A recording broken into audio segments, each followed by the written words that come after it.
a better day. Fuck me, I'm looking in the mirror, so foggy, but I've never seen clearer. I don't really think anyone can. What's up mga adik-kabigis? Welcome na naman sa another unboxing review. Ito si Marshall D-Teach Ichiban Kuji Blackbeard. Yan siya. Siyempre pa ang harap ng box, ang gilid ng box, ang likod ng box, at ang another gilid ng box, ang ilalim ng box, siyempre ang itaas ng box. Kapag natanggal natin siya sa box, siyempre may clamshell pa siya. Ayan si Blackbeard or Marshall D-Teach. Bago tayo pumunta sa full details ni Blackbeard or Marshall D-Teach, konting trivia muna. Alam nyo ba si Blackbeard ay nakatira sa Ice Country at meron siyang dalawang devil fruit, ang dark fruit tsaka ang quake fruit, o sa Japanese ay yami no mi, at ang quake fruit naman ay gura no mi, kung saan nakuha niya kay Whitebeard o si Edward Newgate. Yun lang. Siyempre, panaklam na natin siya, nahati siya sa tatlong bahagi. Ito yung kanyang poste dito. Tapos, yung base. Ayan. Tapos, si Marshall D-Teach o si Blackbeard. Yan. Siyempre, shoutout muna kung saan natin itong nabiling itong figure na to. Shoutout JK Action Collectibles. Ngayon, bago tayo pumunta sa full detail, siyempre ba, dito na tayo sa full details ni Marshall D-Teach. Kita nyo naman, di kasya sa frame ng camera ko o sa cellphone ko. Yan, adjust natin konti. Yan. Ito yung mukha niya. Yan. Ganda na details dito. Tsaka yung balbas niya. Kitang-kita rin yung pagkabalbon niya dito. Tapos yung singseng. Grabe yung details. Yan. Tapos yung syempre sa yung Jolly Roger niya.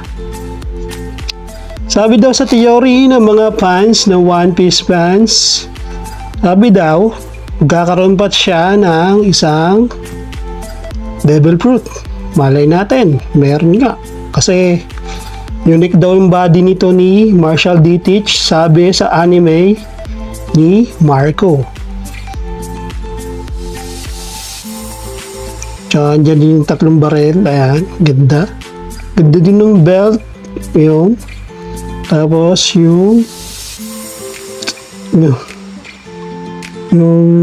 pants niya, ganda din.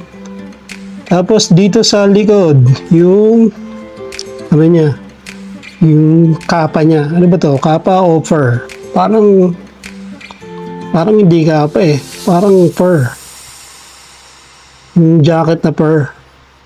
Ganun. Mabalbon.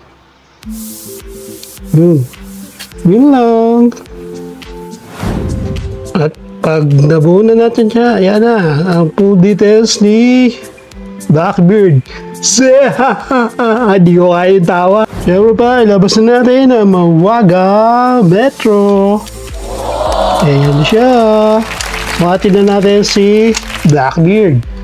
Mula sa base hanggang sa kanyang ulo o sa hat ay 8.5 inches. Tapos sa kanya naman lapad 6 inches. Yan. Siyempre pa, kahit comparison natin siya sa latest review natin na si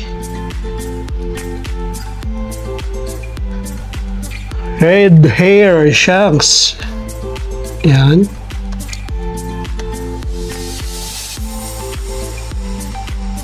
Tapos kay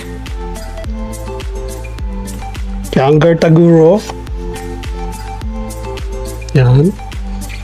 Tapos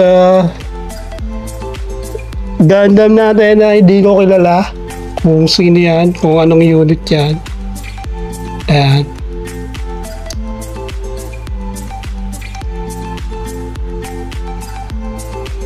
Tapos kay Chibing Vegeta. Ayan. Yan ang ating height comparison. At kung nais bumili kay Ichiban Kuji, Price B, Marshall D. Teach, Blackbeard, nagkahalaga siya sa market ng 3,500 hanggang 4,000 pesos. Again, depende sa seller na bibilan nyo. Kasi sa akin, nakuha ko MISB, kaya medyo pricey. Yun lang. Tsaka, ito figure nito, ang bigat niya, sobra. Yan. So, yun na nga ang buong full details ni Marshall D. Teach o Blackbeard. Like nyo ba itong video na to? O comment down below. Bago tayo matapos mga kabigis, no? Kayo, anong tingin nyong kulang pa na devil fruit ni Blackbeard? Kayo, yun yung sabi ng Theory sa Pans eh. Comment down below. Peace out and bye-bye!